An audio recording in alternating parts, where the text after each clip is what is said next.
And now, stand-up community subscribers and listeners from around the globe, it's time to Stand Up with Pete Dominic, where we ask the important questions that impact you, your family, and your community. Such as, could this Black Friday sale guitar I bought inspire my nephew to finally play Bryan Adams covers at Christmas? And with the new COVID-19 variant spreading, will I assuage my family's anxiety by showing off my new DuPont Tychem hazmat suit? And now, the podcast host who sips his wine at the same veracity as Indy the dog at the water bowl, Pete Dominic. It's like you have cameras inside my house and you're watching my every move. The guy is really accurate. Thank you, Pete Co, for another amazing introduction. And we are off with episode 488 of Stand Up with Pete Dominic Daily. Excellent show for you today with Dr. Meghan May and the Omicron variant and JL Cauvin on, well, everything else. And I want to announce, I've got an announcement. I want to announce a date. January 15th, Saturday, January 15th, I will be performing along with Ophira Eisenberg and Christian Finnegan, Finnegan, as we like to call it, in Pennsylvania, King of Prussia, Pennsylvania, at Soul Joel's Comedy Lounge, and I hope that you can come out. There is a link to tickets in Today and Everyday up until then's show notes. King of Prussia is like an hour from Philadelphia. It's a terrible name for a place, but we're very excited to be piloting, trying for the first time to perform together a 3-headliner show. It will be a great evening. I can assure you of that. Get your tickets now. And hopefully we'll be announcing a lot more dates, especially if we can sell out that show and maybe even another on Saturday, January 15th. They're giving us the option to do 2 shows if we sell out the first one. So check it out. That is going to be an amazing, very funny night that I can promise you of. Also, I've received a tremendous amount of feedback in the last week on the show, and I wish I could share it and read it all with you, but lots of folks loving the Aaron Carroll interview, which I posted for Friday, where Aaron went in depth about his worst year ever. If you haven't heard that, I highly recommend you go back and listen to that conversation.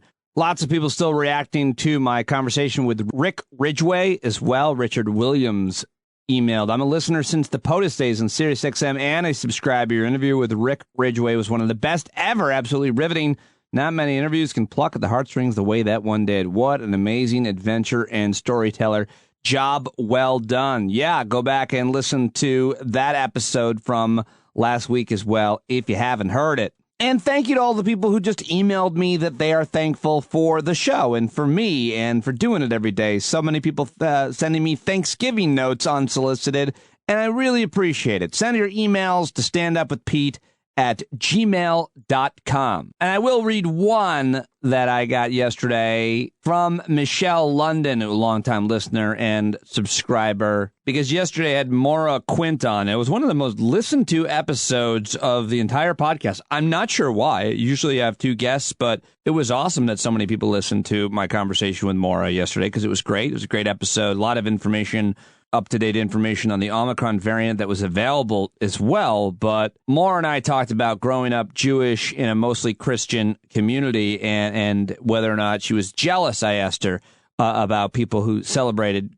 Christmas with Santa and all of that. And Michelle wrote to me, she said, I heard your conversation with Maura today. I'm Jewish and grew up in a Jewish household in the 60s and 70s. We, too, were not jealous of Christmas because we knew that Santa was fake. In fact, I felt sorry for the Christian kids as I got older, knowing they were being lied to and would later face the pain of finding out the truth of Santa and the Easter Bunny. Now, I grew up in a mostly Jewish neighborhood with a Jewish family. We got 8 gifts, 1 for each night. Usually they were tchotchkes. My sister and my birthday, fraternal twins, is December 22nd. So my mother always made sure whenever Hanukkah came, our birthday was always celebrated. So there was no missing out. I will admit the only thing I was jealous of were the colored lights on the houses. The way Jewish parents knew the ethnicity of a neighborhood was at Christmas time, they would drive around and look for areas with the least amount of lights on homes. Then they knew there were a lot of Jews living there.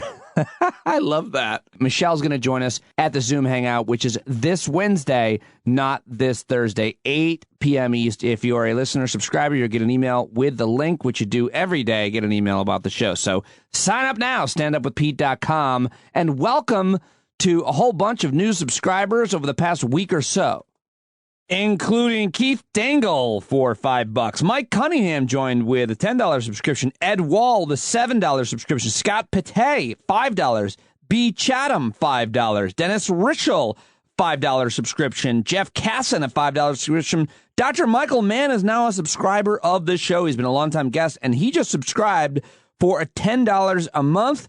Thank you, Dr. Michael Mann. That is so cool to have you as a subscriber and in our community. We're very excited about it, as well as Joel Stoop and Andrew November, who also just signed up with $5 subscriptions. Tell your friends about the show. Give it a review on Apple Podcasts, but go to patreon.com/Pete Dominic or standupwithpete.com right now to sign up and support the show, because I cannot do it without your support. Thank you guys very much.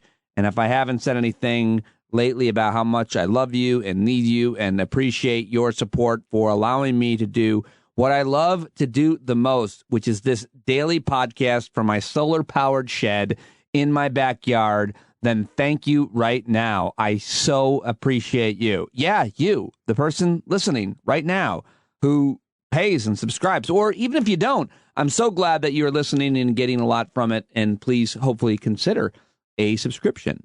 Okay, so great conversations with comedian J.L. Cauvin and Dr. Meghan May. But first, it's time to get to the news and everything that is happening. I've got a whole bunch of clips to play for you, as well as several headlines, as I always do in the news dump. So let's get to it, starting with what I love to call the last 24. It's the best news recap of any daily podcast that you will find. And I'm telling you, because I listen to all of them. And they're not as good as ours. Not USA Today or ABC or NPR or the Pod Saves America people. Nope. Ours is better. The award for Best Daily News Recap for a daily news podcast goes to Stand Up with Pete Dominic. Edited by, hosted by, and entirely produced by Pete Dominic, with help from voiceover actor and jingle master Pete Coe. What happened yesterday and what else to expect from this week? Let's start with the idea that the government is potentially going to run out of money at the end of the week. We'll see what happens with congressional negotiations. Surprised that's not a bigger story as far as I've seen. But of course, the big story is the new variant of COVID, the Omicron variant. Omicron? I don't know. But here's President Joe Biden trying to calm us all down yesterday at a press conference where he took some questions, made some comments. Let's listen to a little bit. This variant is a cause for concern, not a cause for panic. We have the best vaccine in the world, the best medicines, the best scientists, and we're learning more every single day. And we'll fight this variant with scientific and knowledgeable actions and speed, not chaos and confusion. All right, there is the commander-in-chief trying to calm us down a little bit there, and he also took some questions from reporters at this press conference yesterday with Dr. Fauci standing over his shoulder. The very day the World Health Organization identified the new variant, I took immediate steps to restrict travel from countries in southern Africa. But while we have that travel restrictions can slow the speed of Omicron, it cannot prevent it. But here's what it does. It gives us time to take more actions, to move quicker, to make sure people understand you have to get your vaccine. You have to get the shot. You have to get the booster. The sooner or later, we're going to see cases of this new variant here in the United States. Well, his travel restrictions have been criticized across the political spectrum. Dr. Meghan May, including on this show today, saying they do a lot more harm than good, and it's just politics, the wanting to look like you're doing something. President Biden, of course, was also asked about whether or not lockdowns like we saw in early COVID days are on the table, and he said, no, they're not on the table. Second part of the question? Are lockdowns off the table? Yes, for now, yes. Why is that? Well, because we're able to, if people are vaccinated and wear their masks, There's no need for the lockdown. All right, well, here is the governor of Florida, Governor DeSantis, who is always skeptical and critical and political, and yesterday was no exception. I think it's ineffective. I don't think it works. You can't cripple your society for fear of a variant where we don't even have any really meaningful data on. The South African doctor that identified it, she said this has been very mild. And so why would you be doing knee-jerk reactions? And I think we also just have to be honest, and I've been saying this for a long time, and Fauci even admitted this. This is the first time I've ever heard him admit this. He admitted this yesterday, that COVID will not go away, that it will end up being an endemic respiratory virus. They had been committed to a, quote, zero COVID policy that thought you could eradicate it. It has animal reservoirs. You're not going to eradicate. It's going to end up being an endemic respiratory virus. All right, there's Governor DeSantis of Florida. Now, here is, speaking of Dr. Fauci, here's Tom Cotton, Senator Tom Cotton of Arkansas, being heavily critical. I mean, I don't even understand this criticism, frankly, but because public health experts tell politicians their best advice, and then politicians make often very political decisions, as I think the Biden administration is making with the travel restrictions. But here is Tom Cotton. Is a so-called expert like Tony Fauci becomes an expert by spending his entire life studying a very narrow slice of knowledge. In his case, infectious diseases. He knows nothing about the economy. He knows nothing about psychology. He knows nothing about the way most Americans have to live and struggle to make ends meet in this economy. That's why you don't let an expert make decisions like this for the American people. Well, he isn't making decisions like this for the American people, and that is the dumbest argument. It really is. I mean, Dr. Fauci is one of many experts. He doesn't make the decisions. He gives advice to the president, whoever that president is, and he tells them, this is what's going to happen if you do this. This is what's most likely will happen if you do that, and that's how it works. And that was a silly criticism, but what do you expect from Senator Tom Cotton? And now let's head into the Brady White House briefing room yesterday with Jen Psaki at the podium and Fox News' Peter Doocy firing adversarial tough questions for the president's spokesman. Before Joe Biden was president, he said that COVID travel restrictions on foreign countries were hysterical xenophobia and fear-mongering. So what changed? Well, I would say first, to put it in full context, Peter, what the president was critical of was the way that the former president put out, I believe, a xenophobic tweet and how he called what he called the coronavirus and who he directed it at. The president has not been critical of travel restrictions. We have put those in place ourselves. We put them in place ourselves in the spring. But no, he does not believe. He believes we should follow the advice of health and medical experts. That's exactly what he did in putting in place these restrictions over the weekend. And apparently President Biden took his mask off for a moment or two, and reporters saw it while he was in a store, I think in Nantucket over the weekend. And so Doocy pounced upon that opportunity. He was shopping in a store, and on the glass outside it said face covering required, and we could see him inside, and his face was uncovered.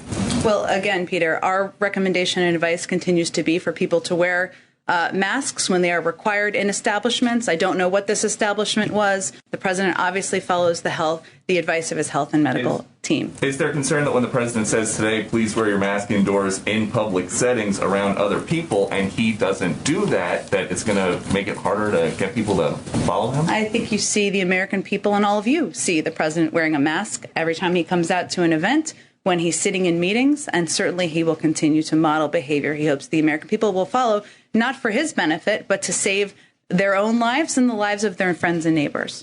All right, and let's go to one more question that was asked. This one, Ed O'Keefe, CBS News, usually asks a good question to Jen Psaki in yesterday's White House press briefing. The president insisted that the travel ban on South Africa doesn't punish them and neighboring countries, but South Africa's leaders say it does. How long does the White House envision that travel ban staying in place? We will continue to assess it. I would say that the objective here is not to punish. It is to protect the American people. As you just heard the president say, this is not going to prevent, it is going to delay. And that delay is going to help us have necessary time to do the research by our health and medical teams to get more people vaccinated and get more people boosted. And he's always going to err on the side of protecting the American people. And now let's head back over to the Legion of Doom, a.k.a. Fox and Friends, and listen to Steve Doocy, because it's all the family, and an outraged Brian Kilmeade, as well as a clueless Ainsley Earhart. This is always good.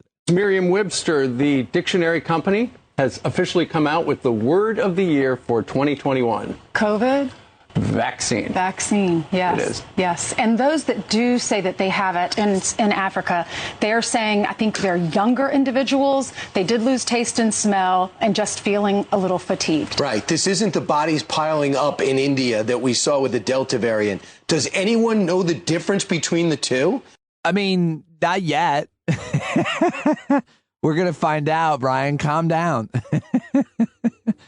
He's really angry, really fired up. All right, well, I've got plenty of great information and insight from Dr. Meghan May, but let's check in with Dr. Francis Collins, who was on MSNBC yesterday from the National Institutes of Health. Will it turn out that this is a virus for which our current vaccines don't provide protection? That's the big question.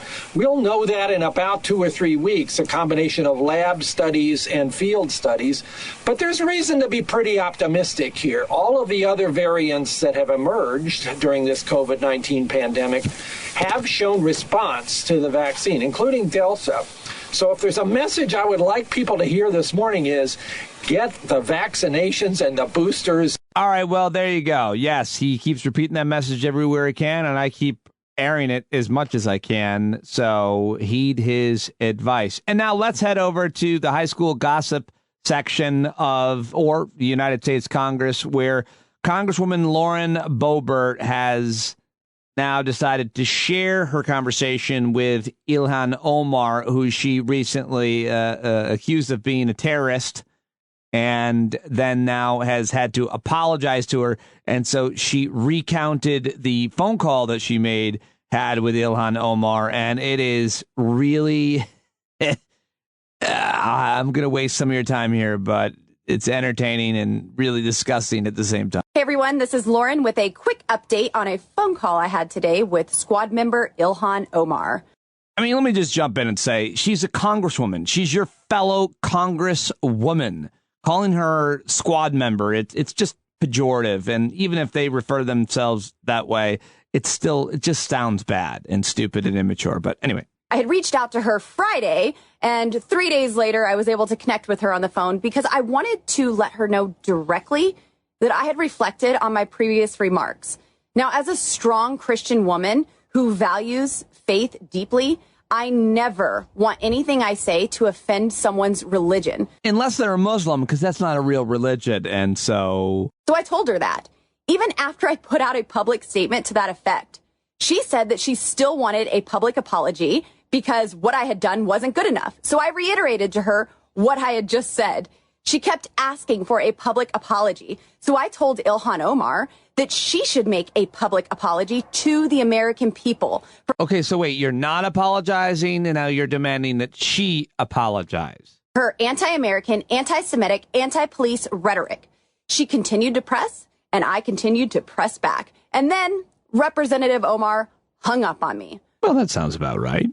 Rejecting an apology and hanging up on someone is part of cancel culture 101 and a pillar of the Democrat Party. That's right. I mean, Democrats are the only ones who hang up on people. Let's be honest. Make no mistake.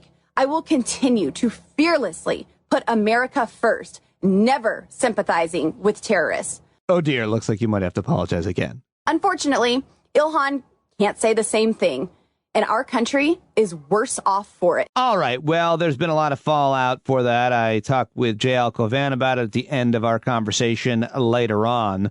Another Republican congresswoman named Nancy Mace weighed in on this. I have time after time condemned my colleagues on both sides of the aisle for racist tropes and remarks that I find disgusting. And this is no different than any others. As a member of Congress and seeing such division in our country, we all have a responsibility, both elected members of Congress on both sides of the aisle and the American people in our communities and at work, in our communities and everything else, we have a responsibility to lower the temperature. And this does not do that. I didn't come to Congress to throw bombs on Twitter, to take advantage of people by saying crazy things to raise money, or to be a comedian. I'll leave comedy to Dave Chappelle. I was disappointed in the comments. I was encouraged to see that she did apologize for the comments, and I believe that's a step in the right direction. All right, well, that seems pretty reasonable. But then later on, she ruined it. This same congresswoman from South Carolina, now facing criticism everywhere as videos surfaced showing how differently she speaks about vaccines while on Fox News versus CNN. So on Fox News on Sunday, she spoke about the benefits of natural immunity over vaccination. But then on CNN, the same day, she said she was a supporter of getting vaccinations and highlighted the dangers of COVID. Take a listen to it. In some studies that I've read, natural immunity gives you 27 times more protection against future COVID infection than a vaccination. And so we need to take all of the science into account and not selectively choosing what science to follow when we are making policy decisions. Okay, that's Congresswoman Mace on Fox News. But then wait a second. Here she is on CNN the same day saying something completely different. And I've been a proponent of vaccinations and wearing masks when we need to. And we had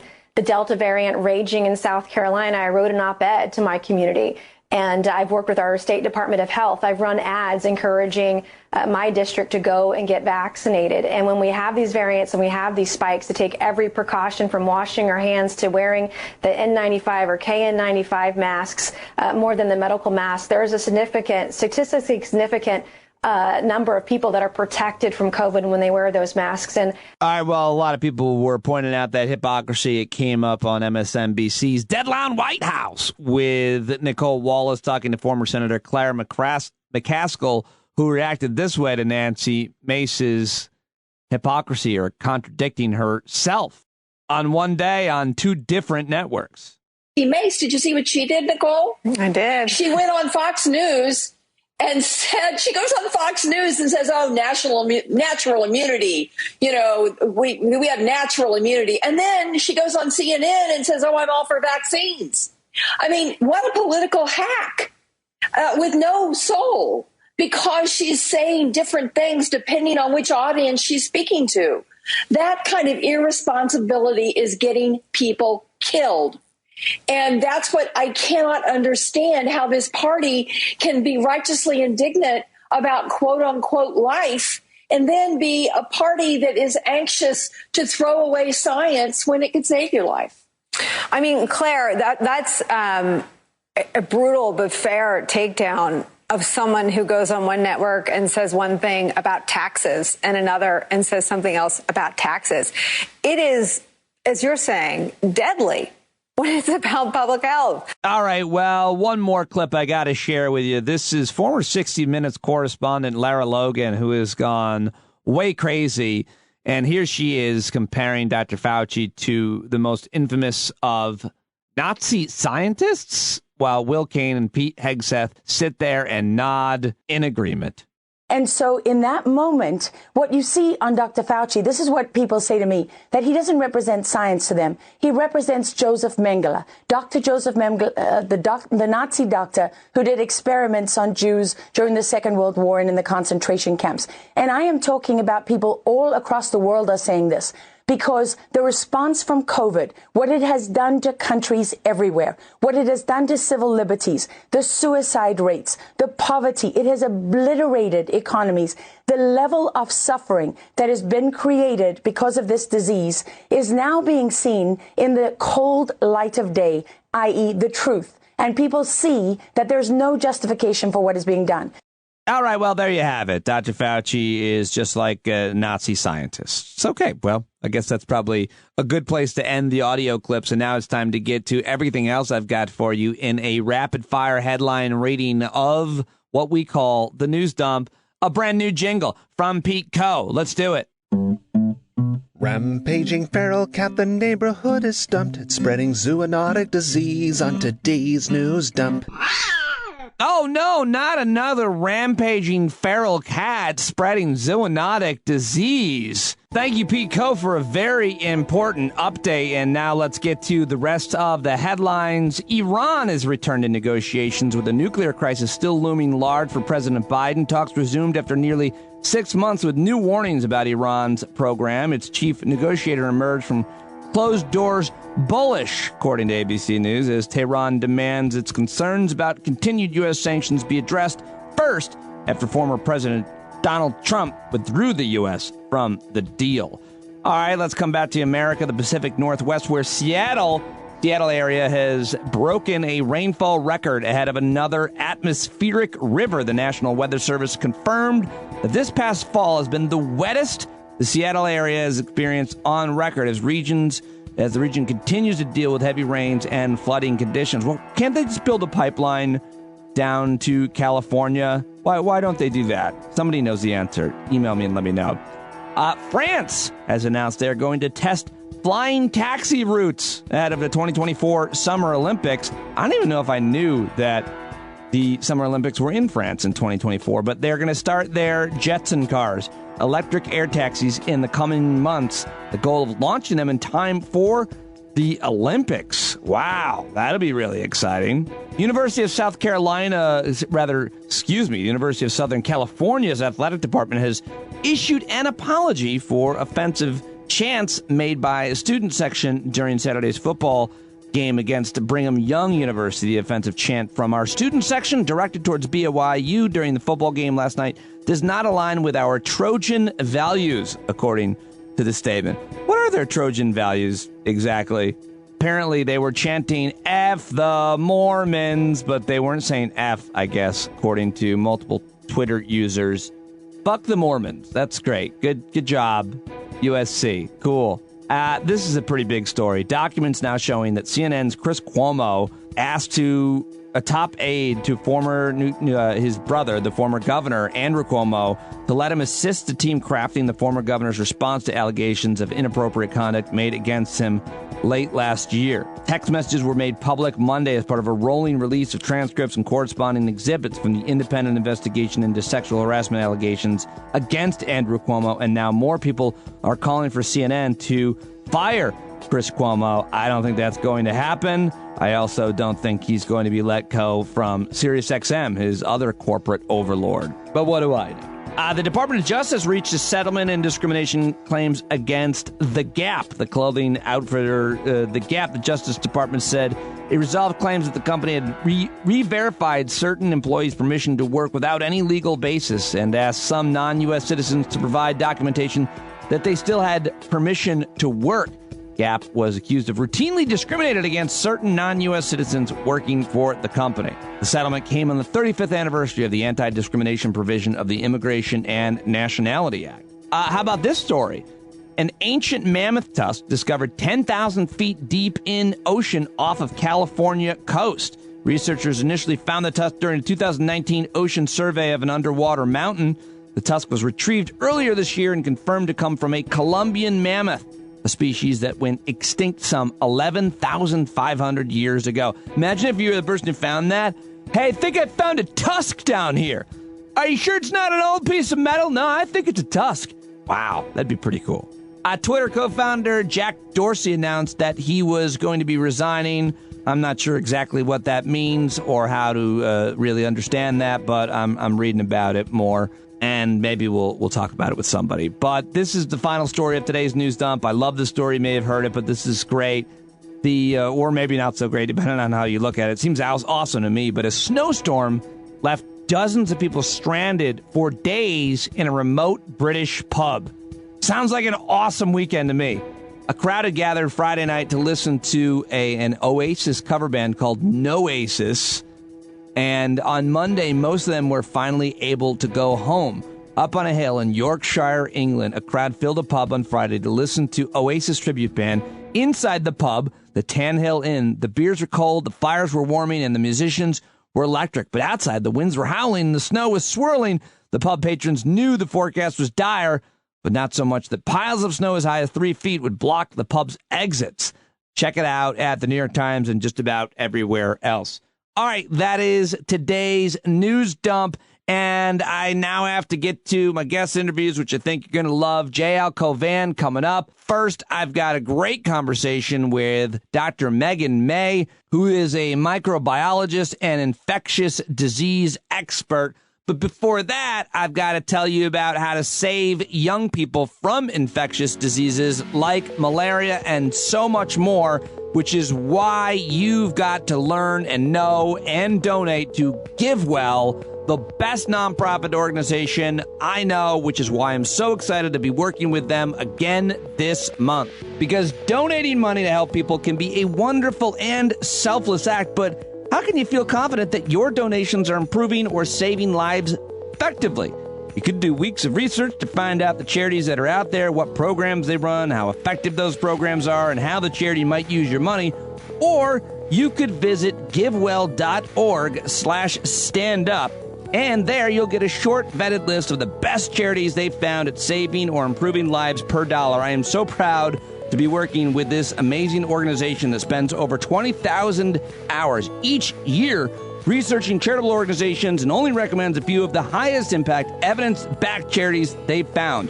Over 50,000 donors have used GiveWell to donate more than $750 million. Rigorous evidence suggests these donations will save tens of thousands of lives and improve the lives of millions more. And here's the best part. GiveWell is free.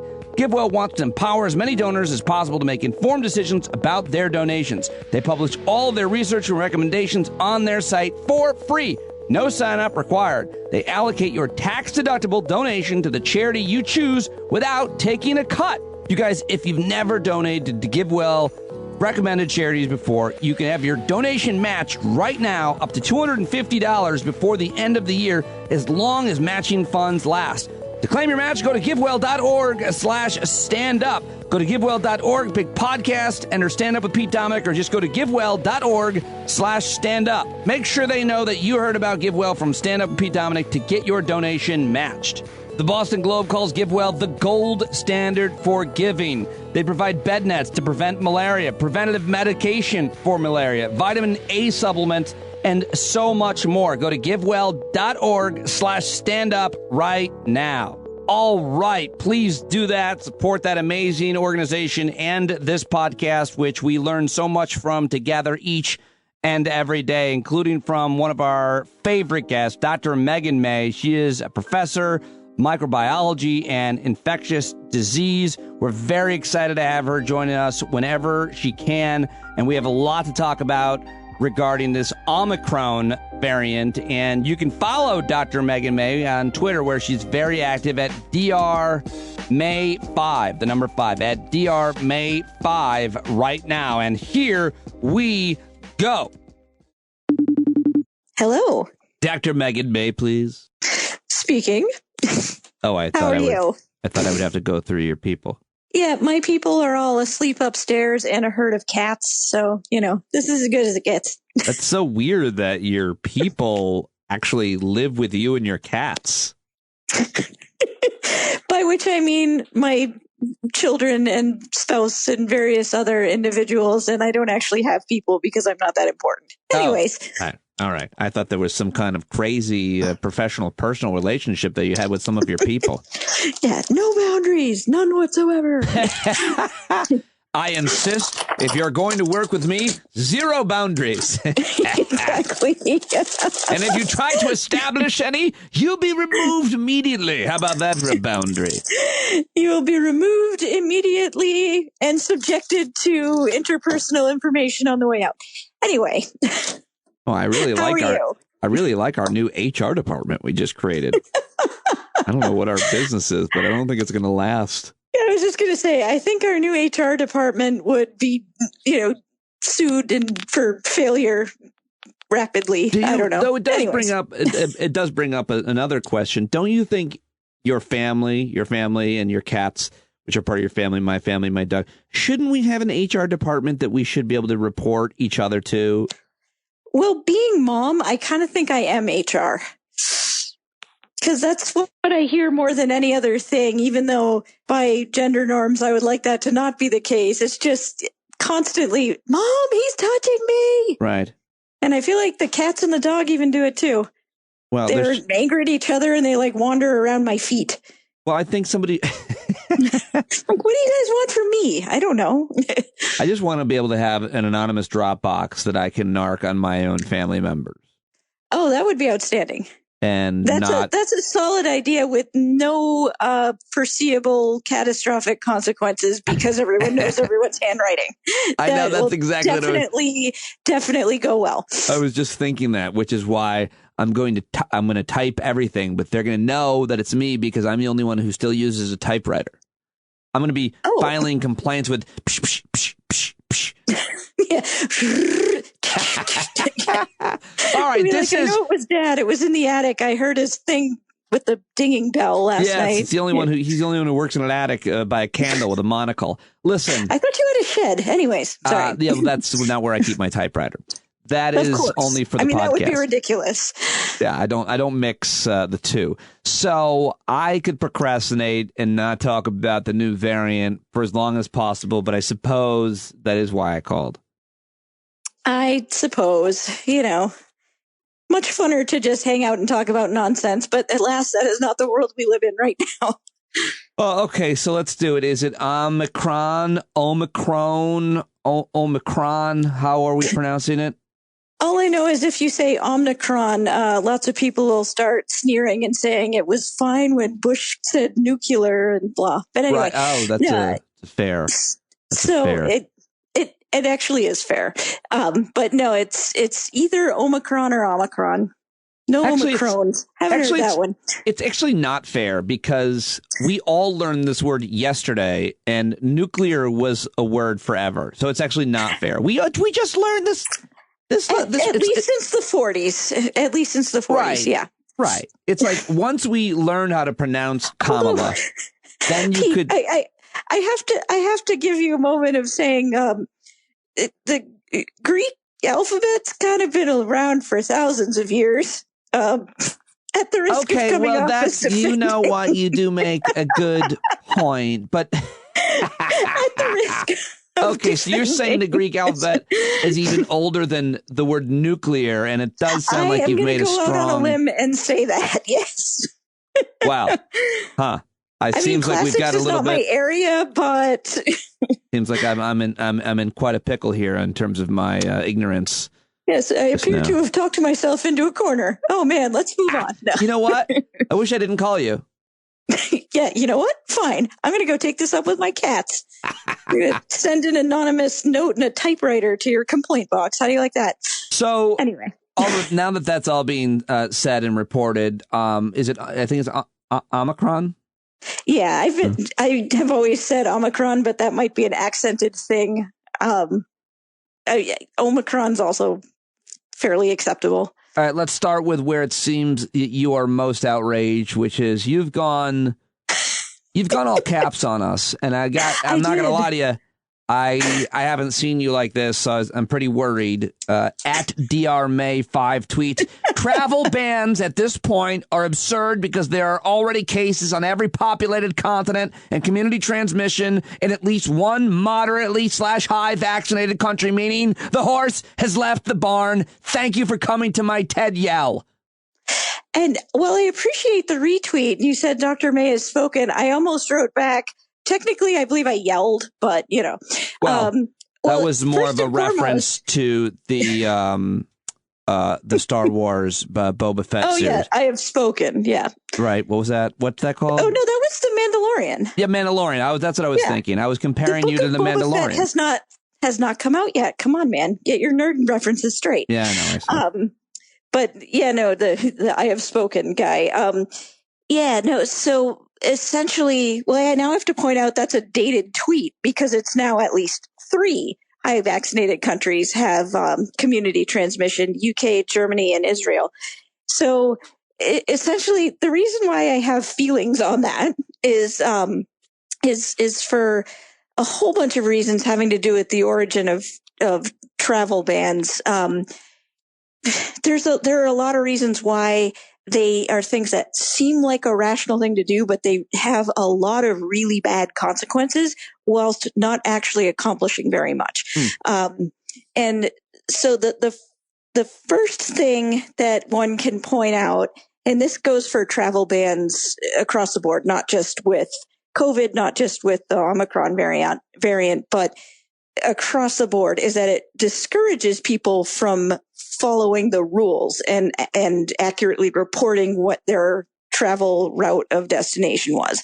So you really, they can be a little bit hard to enforce. And again, they disincentivize people from being truthful. And if they're trying to say, get back home from having traveled to a bunch of places in the world. So right off the bat, there's that problem. The second issue is you have invariably travel bans tend to be pretty stigmatizing. And in this particular instance, when we say things like ban travel from South Africa, a really important thing that is worth pointing out is that there's a reason why this is the second variant of interest or variant of concern that has been tagged as the quote South African variant. And that is not that South Africa is a hotbed of new variants. Right. It's just that South Africa has the technical capacity to detect them.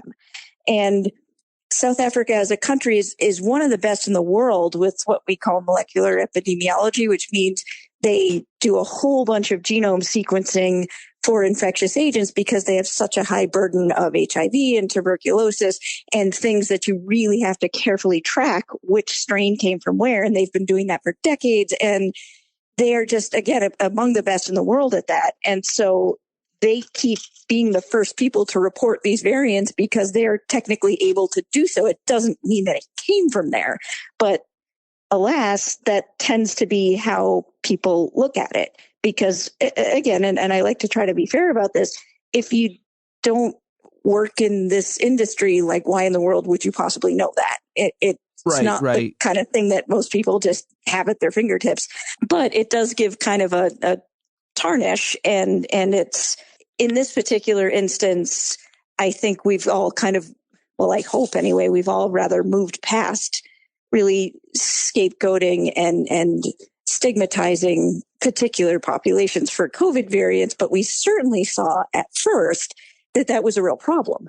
And you had people kind of committing violence against Asian Americans when COVID first emerged. And so anytime we see a certain population be tagged with a new pathogen or a new variant of something, that you always have to be kind of careful of that. So that's another kind of travel ban generality for why these are like not the best idea. But the biggest one, and this is again something that you wouldn't necessarily think of right off the bat until you've seen the downstream consequence of it. But one of the issues that happens is that when you close the borders to a country, you're not just closing off people from entering and exiting, you're closing off goods and supplies and services. And so right away, there's already been a tweet from one of the top public health guys in South Africa who is already making the point that we've only had a few days of border closures, and we're already running out of reagents to run all of this sequencing and testing to try to figure out the transmission dynamics of this variant. And they're further down the road of it than anybody else to knowing exactly how fast it spreads, how transmissible is it, what proportion of infected people versus hospitalized people are vaccinated or not. And if they don't get the reagents in to replenish their supplies, they can't do that work and they can't answer those questions. And so this really is an action with a lot of consequences, almost none of which are helpful. Right. And no, you make so many really important points I haven't heard a red made anywhere else in a nuanced way about the practicalities here that matter. I think sometimes people, the practicalities are huge. Yeah, I think people tend to, certainly I do, be concerned about stigmatizing and scapegoating, in this case often Asian people that we've seen this violence towards. And someone might, insensitively say, well, listen, I'd love to be sensitive to folks, but that's the truth is where it's coming from, and whatever people want to say, whatever insensitive thing people want to say. But your point, of course, about the way that it gets reported and why it's South Africa that keeps reporting this and not discouraging people and countries from reporting these things by creating these travel bans. Those are practical arguments that aren't the moral arguments. They're about defeating the virus. Don't get me wrong, there are plenty of great moral arguments to make as well. Sure. But there are just straight up practical reasons why this is just not a good plan. And, I've had the conversation with probably 10 different colleagues today, basically saying, all right, who's going to be the first to report our Omicron case? Because if it is not yet in the United States, I will eat my hat. I mean, it's just, we've known about this for 3 days and it's already on every populated continent, meaning it's been circulating well more than for 3 days. So what is that conversation? And are you saying that who's going to be the first to report it because people are discouraged from reporting that it's here for different reasons, or no, I meant more on the lines of, surely it's here, which of us is going to figure it out first? Got it. Right. You're actually illustrating the kind of almost a competition among scientists, which is an important point to be made about why you guys. Sense of, we don't want to tell anybody. It's more like almost certainly it's in at least one major city. Who's going to be the, who basically whose sequencers runs the fastest. And that's, what's going to come down to. I just, I would, once again, as always, I feel like I say this to you every time we have a conversation. I would love to be wrong, but I just don't think it's plausible that it is not already here. All right. So we're hearing a lot of different arguments, points of views from experts who we trust, but I just want to water them all down, Meghan, to what I think I'm hearing the most, which is it's too early to know. We don't have enough of a case study, including from South Africa, to know what we want to know and need to know about this variant. We will know next week or in a certain few days or in 2 weeks once we see how it spreads and how it's affects people. We don't have enough information. That's what I feel like I'm hearing. That's exactly right, which I understand is a really frustrating answer, especially 2 years into it. The thing to keep in mind is we can figure that out much faster than we could 2 years ago, which is, I guess, something. But the thing is, and again, just as a reminder, it's not even yet been a week that this has been recognized and reported. And so essentially, all the information we have solidly about any kind of transmission dynamics are all coming from South Africa and Botswana. And because again, that's who noticed it first and who's done the most work.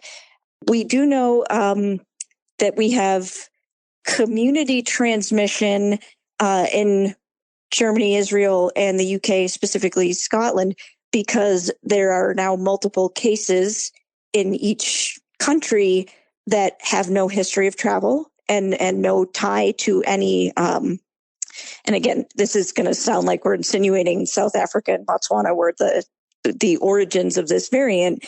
And we can't say that with any degree of certainty, but there's no tie to there's no travel tie to a place that had a large number of cases in the UK or Germany or Israel. And so the assumption there is that the patients who have it caught it locally because they haven't been going anywhere else. Which is what community transmission is, right? Exactly right. Mm-hmm. And so what that tells us is, all right, it's already there. It's already on the ground in multiple places. But what we don't know is what the R-naught number is. So that, just as a reminder, that's the number of people that one infected individual will then turn around and infect.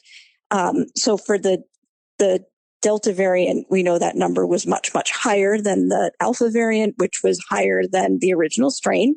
So what seems to be happening with COVID evolution is that, we go from one infected person infecting between 1 and 2 people to now between 2 and 3. Right. And now with Delta, it's much higher. It's between 7 and 8. And the original, so what we, let me rephrase. What we know for Omicron is community transmission is happening, but we don't know at what rate. Right. There's one very slight hint, which is that in South Africa and Botswana, it seems like it is become very widespread and is almost displaced Delta, which would suggest that its R0 is probably higher than Delta's. But that's based on one population and kind of a smallish sample size. So we don't know that for sure. Higher R0 is badder.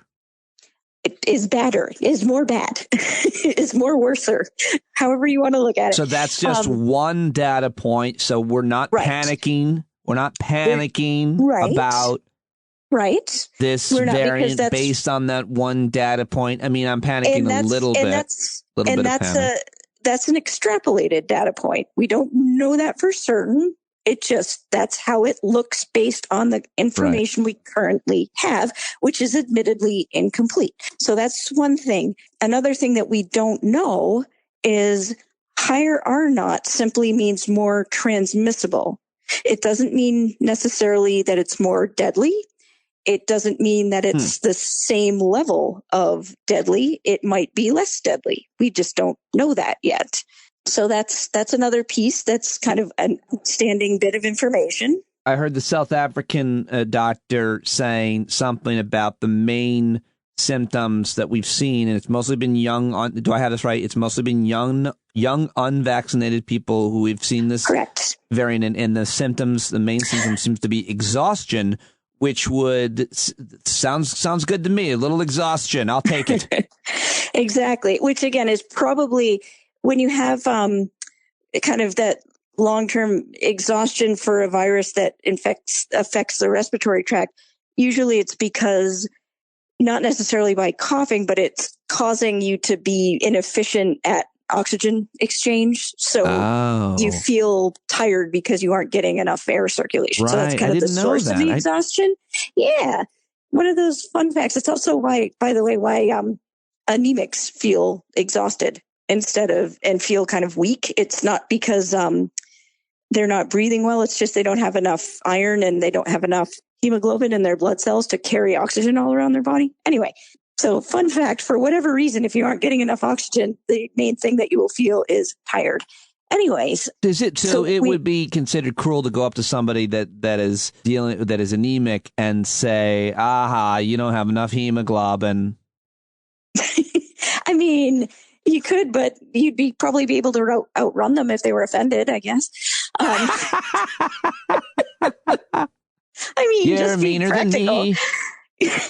We're both Northeasterners. That's how it goes. You're just great at improv. You're not meaner. You're just yes-anding me, which is why we love you. Okay, so that's those two things are not mutually exclusive. I'm just saying. That's true. And we're Northeasterners. That's how we show affection to people. That's right. We razz them. That's what we do. Thank you for clearing that point up. It's a cultural thing. Well, I try. So, all right. What else about thing. the big O? And we're talking, folks, of course, about Omicron, not you dirty, filthy people who heard something different. What else? I said nothing of the sort. So the other thing that I think is worth pointing out, and you actually foreshadowed this perfectly, in that the majority of what they're seeing in the hospital, and the Minister of Health for South Africa tweeted this on, I think, Saturday. Yeah, I saw that in the car as we were driving to Connecticut to go to a small gathering where everyone was vaccinated. I feel the need to point that out. And I thought, oh God, there's a new variant. And everyone's going to ask me about it. So I was like studying on my phone as we were driving.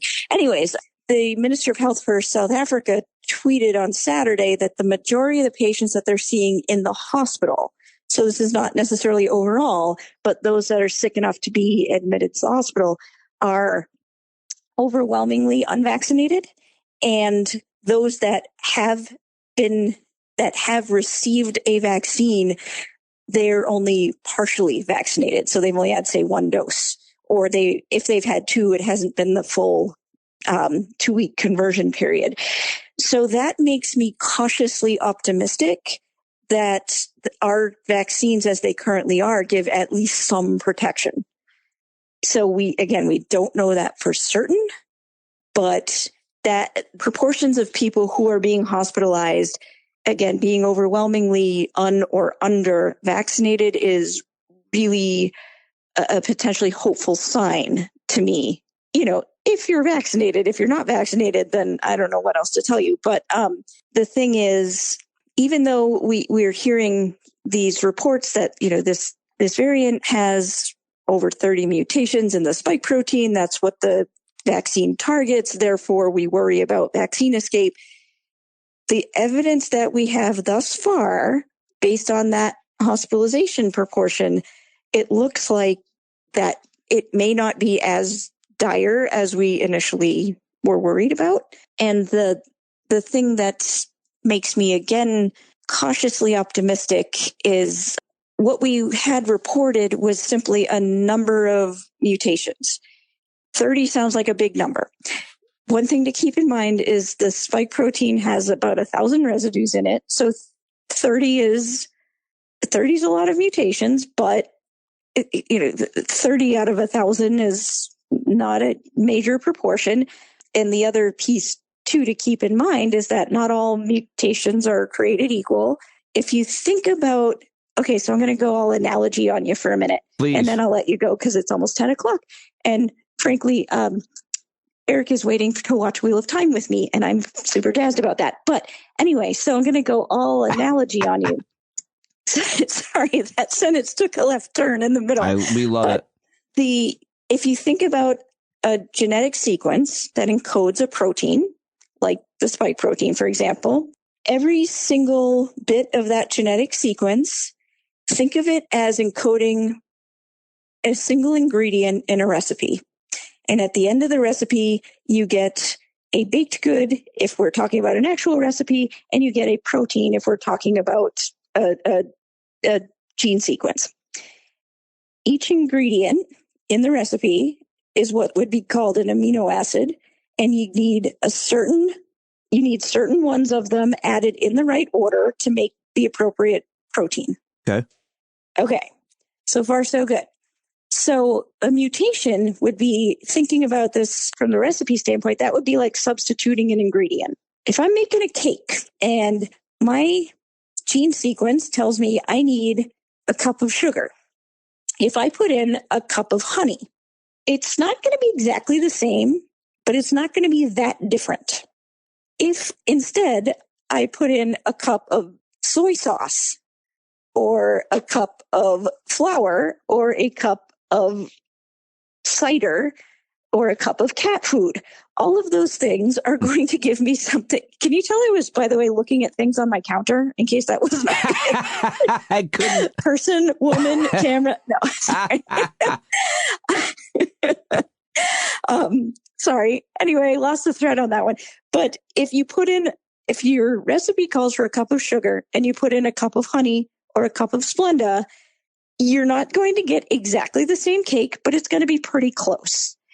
And however, if you put in a cup of cat food or a cup of soy sauce or a cup of whatever else is on my counter, then you're going to have something that's maybe like not even a cake at the end of it. Right. It's going to be catastrophically different. Right. So when we hear about a number of mutations, that's fine. And it sounds like a lot of changes. But if all of those changes are putting in honey and Splenda and stevia and various other sweeteners, that spike protein in the end is going to be different, but it's still going to be close enough that if it were a cake, you could still eat it. In other words, if you had an immune response from a vaccine, it may well still work, even though there are all these changes. Right. However, if these mutations are putting in cat food and soy sauce, then at the end of that, you may have something that is so different, it's no longer a cake, you wouldn't want to eat it, and or your immune response may no longer recognize it, and that vaccine may not work well. But again, the hospitalization data from South Africa are kind of gently suggestive of the fact that we may still be okay here. And just the sole reason being, if the vaccine were not effective on any level anymore, then you would expect the hospitalizations to be equally represented, vaccinated and unvaccinated people. And that's not really what we see. So we check in with you when, like, in a week, we follow you and other experts over the next few days when we find it here and are able to track and learn more. We'll know a lot more. And about how much time would you say? Can you say? I think that so I'm going to be very conservative and say 10 to 14 days. Okay. It may be sooner than that. Okay.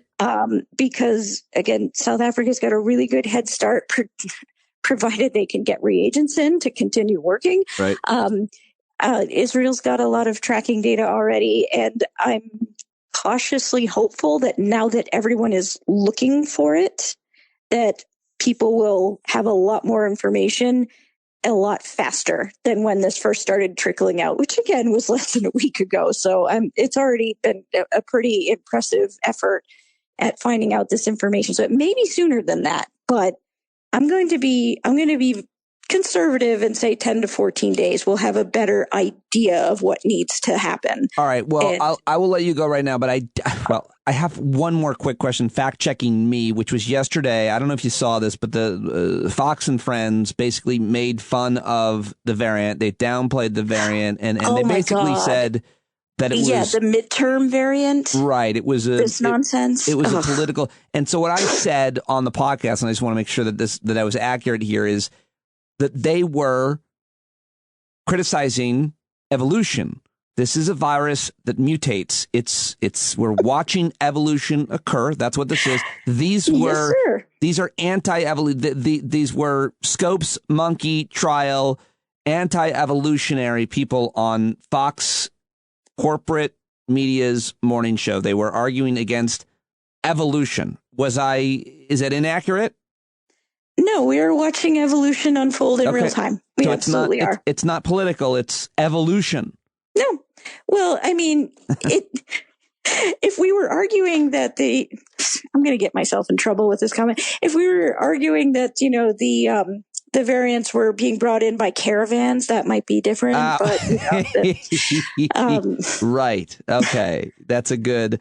Well, now you've given them their talking point. I mean, I think that's the issue, right? Is that a something that actually is a crisis, being that this pandemic is still with us, there are still variants.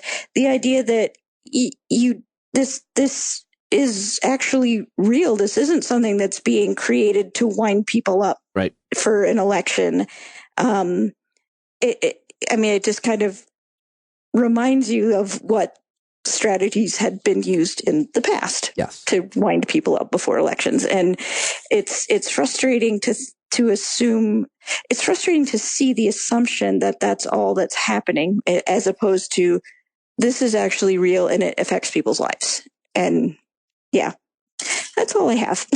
Well, listen, thank Eric for giving us your time tonight. Go watch. Other than to say, if anyone missed the Scopes monkey reference, the drunk history episode of the Scopes monkey trial is among my very favorites of all of them. It's outstanding. So I'm on it right now. If you want a 7-minute primer on what that was, go check it out. It's good.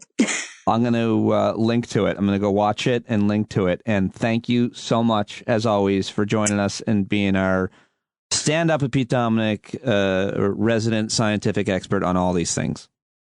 Thank you so much for chatting again. It's always my pleasure. All right. Thank you, Meghan. All right. I'll talk to you soon. All right, there she goes, Dr. Meghan May at Dr. May5 on Twitter. Follow her there. Let her know that you appreciated her joining us. ScienceandStories.com is her website as well. And so awesome to speak with her, and so great to have her as part of our community here on Stand Up Another valued member of our community, a subscriber as well, is one of my favorite comedians who just recently taped his newest comedy special, where I had the great honor and privilege of opening for him. It should be out hopefully sometime in January. He's got stand-up live dates. You can see him live in Pittsburgh and D.C., both in December, as well as Harrisburg and Chicago in January. He'll be out in California for all you California listeners in February, in San Jose, and then in Burbank, California as well. Check out jlcauvin.com for his dates. Subscribe to his YouTube and his Twitter, as well as hire him to do a cameo for you or someone you love. Always amazing to catch up with him. We talked about taping the special. If you like hearing about comedy and the behind the scenes stuff, you'll like that. But then we really get into a whole bunch of other important and interesting issues. I love talking to him. It's always a great, fascinating conversation. He's brilliant and hilarious, and today was no exception. Let's go to it right now with JL Cauvin. First time joining me since the taping of his excellent new special. And he is going to be touring at the cities that I just mentioned at a bunch of locations. Very excited that many of you will finally get to be able to meet him and see him live. jlcauvin.com. He joins me now via a satellite uplink. I don't know what I'm talking about. JL Cauvin, welcome back. Satellite. Good to be here. Warning, I feel like I always have to warn fans who are going to see me for the first time. It can be jarring. I really am 6'7". Yeah. And people just, it still can shock some people. Since you attained your newfound fame and people have started to go from the videos and knowing you from your hilarious videos to seeing you in person, what are the kinds of things that people have said? And is it any different than the kinds of things people have always said to you? It's been nice because of the shows I've done. I remember doing a few Zoom shows during 2020, and then, an older couple that left their mic on, I just heard the woman go, "I was hoping he'd do more impressions." And I thought, well, fortunately, there's, roughly 30 hours of free content at your fingertips where I do many impressions. Sorry that this 50 minutes did not please you as much. But what I've been happy with at live shows, and obviously you're dealing with somewhat of a self-selecting group because they're going to a stand-up comedy club, is not one person has said anything other than that was amazing, that was hilarious. Nobody going, I really was hoping you'd do more, which is gratifying because it's like it means that they know me from the impression. Sure. But they're not like thirsting for only that, and I'm satisfying their funny bones without going to the impressions. Now, I end most of my shows, as you know, from a couple of them, with a little bit of a Q&A, so they leave with, you end the concert with, a couple of the hits that they like from the radio. But overall, it's just been nice to be, and I do think Half Black Face is the name of the special that I am hoping will come out in the first quarter of 2022. Okay. Hoping. But that is it takes a lot for me not to be very critical and overthink certain things I've done. But I really do think that is artistically my crowning achievement, whether it ends up being, what I want it to be commercially or anything. But I do feel really good about what I did. And what I made in terms of both speaking as a sort of the first half of it is almost like a unconventional COVID success memoir, and using a pivotal thing that happened during my rise to fame regarding race.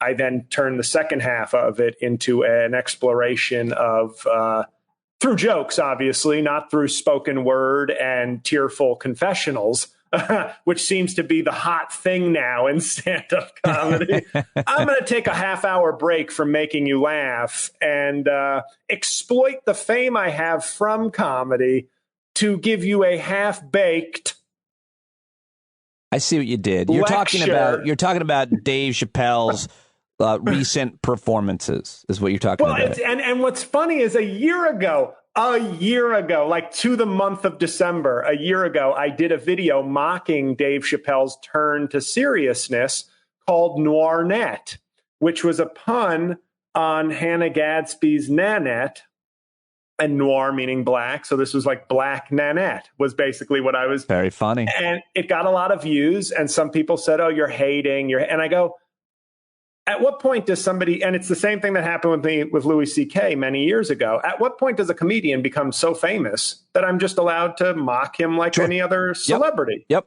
I'm not going after some, up and comer at the club who's making, 10 right. No, that's G's always, a year. I mean, that's been the case throughout the history of entertainment and comedy, making fun of the older guys from the early roasts to late night appearances to just sitting around the table. You think that Bob Hope and Jackie Gleason, and I'm just naming guys from different generations. Of course they were doing, I think Robin Williams did impressions of Jonathan Winters, his idol, et cetera, and so on. Right.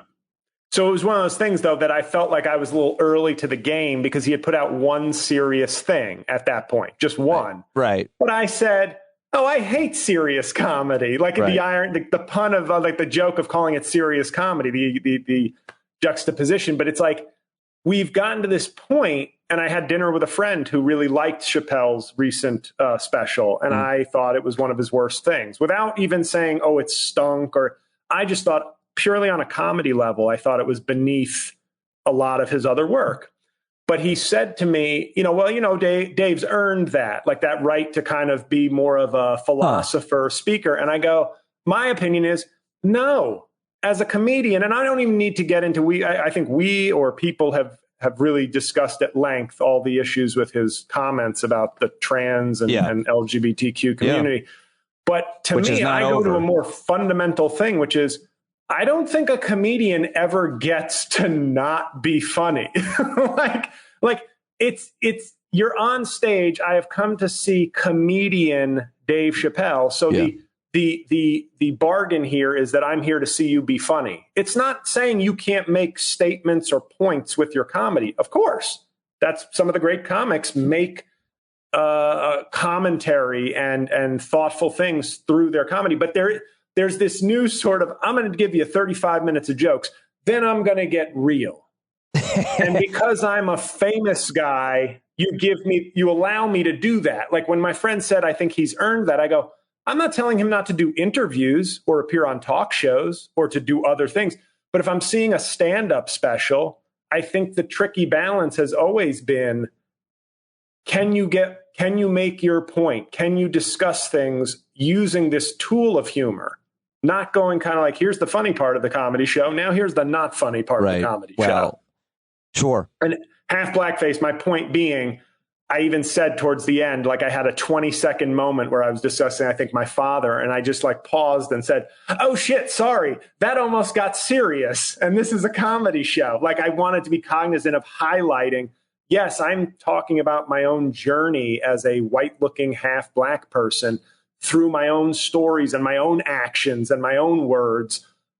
But I don't want this to ever feel like, I don't want anybody to ever go, that was powerful, JL. Like it might have power, but I want I want you to say that was like really funny and like really unique. Not, wow, that was courageous. Like I don't want somebody to describe my comedy as courageous unless they've described it as hilarious first.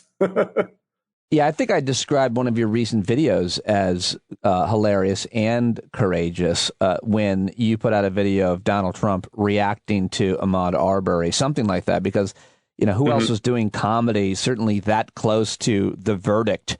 And but you certainly do get away with it in all of the right ways. I shared that with my dad on Thanksgiving night. We had quite a laugh about it. But back to your cool. Anyway, so your special was great. I was there, of course, opening for you. I heard the podcast where you just barely thanked me, and I appreciated it a lot. And no, I'm joking.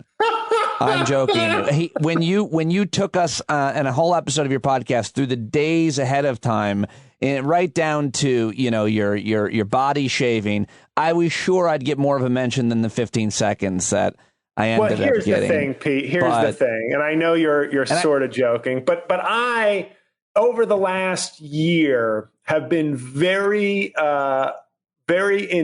forceful in my praise of you and another podcaster in terms of it's not enough. the pivotal role you have played, not so much as an opener, although I do think you've done a great job on the show's opening for me and setting the table perfectly, especially for the special taping. Thank you. But no, but the role you have played in midwiving the Terry Schiavo phase of my career to the GOP resurrection that they hoped for that happened during COVID. So I thank you. No, it was great. And the only problem for that night for me was the way the venue is set up. The backstage area, there's no way to get out except through across the stage. And so I basically came out from backstage, did my bit, introduced you, and then I had to sit back there and hide back there while you taped your almost 2-hour special. And I was just sitting there trying to... Bad sign when it was only like 70 minutes, but you feel like was it only 70 minutes? I think so, yeah. It was so good, but I couldn't watch it. It was torture. Right. It really was torture sitting back there in this dressing room and not be able to see you. And more importantly, I just love when watching comedy, just watching the audience, especially since so many of them were your fans. But I know that you killed just from hearing it, and I'm excited to see it now, and everybody else can as well, hopefully in what you said, the first quarter. But I wanted to talk to you about a bunch of other things as well. But what else do you want to say about just basically how happy were you for 5 hours after that special? It is the How long happiest... were you happy? Oh, not 24 hours, I'm sure, but... No, to be honest, it was like a week. Wow, it was like a week. Look at you. You were happy for a week. Until I finally just started to say, okay, this isn't really going to change my life, is it? I just put out what I feel is a masterpiece of stand-up comedy and a unique story. You know what I mean? Like It has COVID relevance, but it has like racial 2021 relevance to it. So there's a lot going on, and it wasn't like some contrived thing. It's not like what will hit the out. It was literally my life. It's like, hey, it's not my fault that my luck and my story kind of coincide at certain moments in this country that like will make this a more relevant story. But I felt that night, I felt it was so good because my last recording was for my album Thoughts and Prayers in Philadelphia in 2018. And I was very stressed out about that recording. And I really felt like I nailed it. And afterwards, I only felt sort of exhaustion, like I'm ready to take a long nap now. Like when Christian Bale's character confesses, spoiler, in The Machinist to a vehicular homicide, he finally sleeps at the end of the movie. That was what was driving his insomnia. Like it was I'm actually happy to have unburdened myself, and now my conscience is clear and I can sleep. I can get rest. It had that feeling. I feel like I had just confessed to vehicular manslaughter and could finally rest after that album. Whereas this one felt so good that it kind of overcame that sense of job well done, the stress is over, relief, we did it. I felt like it was so good and so successful that I felt just overjoyed. Like the main feeling was joy, not relief, which is rare, but it felt really good. I mean, well, that's good. I do like the title bit of the special, Half Blackface. I didn't do, this is going to sound crazy, but I did not do the title track of my special ever on stage until the night of the special, because I was drawing so poorly in some of these cities that there is a sensitivity to the material that if you're in front of a crowd of 31 people, they're not even laughing at your killer stuff because it's awkward. It feels like a private gathering. So there's not that anonymity of like, we're all laughing and losing our mind. So I was like, yeah, I don't know if you're going to dig the idea of me portraying a black comedian with makeup and prosthetics for a YouTube sketch. I don't know if you're going to vibe with me because I don't know if I'll be able to build the rapport necessary to take you on that journey. Yeah. So that night I said, well, the title's Half Blackface. So if I don't do it tonight, it'll be a very weird title for the special and album. So I did it. And the crowd was, amazing because I took them step by step through my life that got me to this point where I was like, people are accusing me of doing blackface. And I said, isn't it really half blackface at least? Can we at least but that's just the punchline. But there's other things at play in that bit that I just, I was just overjoyed. There were the right amount of black people in the audience for that bit to win as well. Right. And it was just, there were times where, the crowd was, I take some of the responsibility, obviously, for crafting really good material, but the crowd really was like so good. You prepped them for a show. Welcome. Yeah. No, you prepped them great. And when I got out there, they were game from bit one about, the palm reader that didn't close in my old neighborhood somehow survived COVID, all the way to holy water dispensers at church post COVID and everything in between. So it was a wonderful night that if it ends up being the special that elevates my stand-up career and not just my profile, I will be grateful. And if it's the last big thing I do in stand-up, I will be happy that I can't, I feel like it's a great way to go out in terms of a special if that ends up being like a high watermark. Well, for congratulations. I think Thank it was you. excellent. And I'm happy to hear that you had a week of kind of joy, of happiness, of more lightness in your life. Yeah. And I hope furious by week 2, furious Just at the world and right back despondent. But is it true that you, the night before or just days before your taping of the big special, you went to confession at the Catholic Church? I went 4 hours. I went 3 hours before the special to confession. It was very Rocky Balboa going to Father Carmine before a big fight. I did. It was me and several very old ladies in line waiting to see the priest. And I hadn't been to confession in close to 2 years. And it felt, it was, as you would call it, a spiritual practice that you may not agree with, but it worked. It sounds very weird, but what I prayed for that day, I said, please let this go well. But if it doesn't, please let me be okay with that. Because there's a point in my life sometimes where I just go, okay, the negativity and the stress is too much. I want just to, not to sound too much like Jesus take the wheel sort of thing, but it is kind of a please unburden this. It's not that, please, whatever's making me put so much pressure on myself for something that's supposed to be fun, please help me, God, universe, whatever, rediscover that. And so that if the show goes great, thank you. And if it doesn't go great, it's just a comedy show. Even though that's not really how I operate, I was, hoping to have that kind of a feeling. It sounds like you said basically the serenity prayer before the show. God grant me the serenity to accept the things I cannot change, the courage to change the things I can, and the wisdom to know the difference. I always have to look it up. And then I just added that last part, which was, and please let the industry see this. Well, yeah. So, but you also, you went to confession. You waited in line to confess whatever to the priest with a bunch of other old women. The whole scenario is bizarre to me. But then you said on your podcast, definitely look. We were joking. Like a friend of mine made a joke after the show, and it definitely looks like the only people who confess in movies and TV shows are like Irish Catholic serial killers. like a Ray Donovan will find himself at confession, or a 90-year-old woman who's like, I had a racist thought 2 weeks ago. And so when you see this hulking, relatively young man amidst all these elderly women, you got to be thinking, what the hell has this guy done?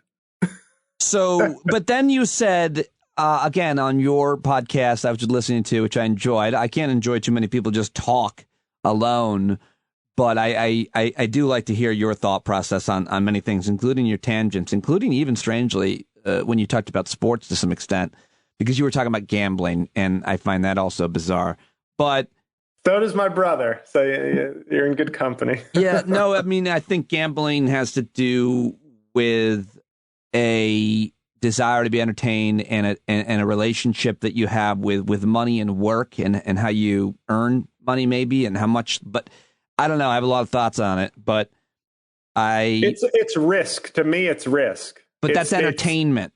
Yeah. But the entertainment is less the game and more the what it's doing to me. Yeah, it only took me one time to lose, or maybe a couple times, to lose money gambling that I'd worked really hard for, to know that I hated the feeling. My dad kind of brainwashed me when I was young to, if I wanted to buy something, it had to be, he'd make me think about how many hours I'd have. You want those sneakers? Well, that's going to cost you 6 hours. And I'm like, I guess I don't. Because it made me, that's how he made me think. And then same thing, he taught me about gambling. He's like, you know how long it took you to make that money? Watch how quickly it takes you to just lose it, just throw it away. And for what?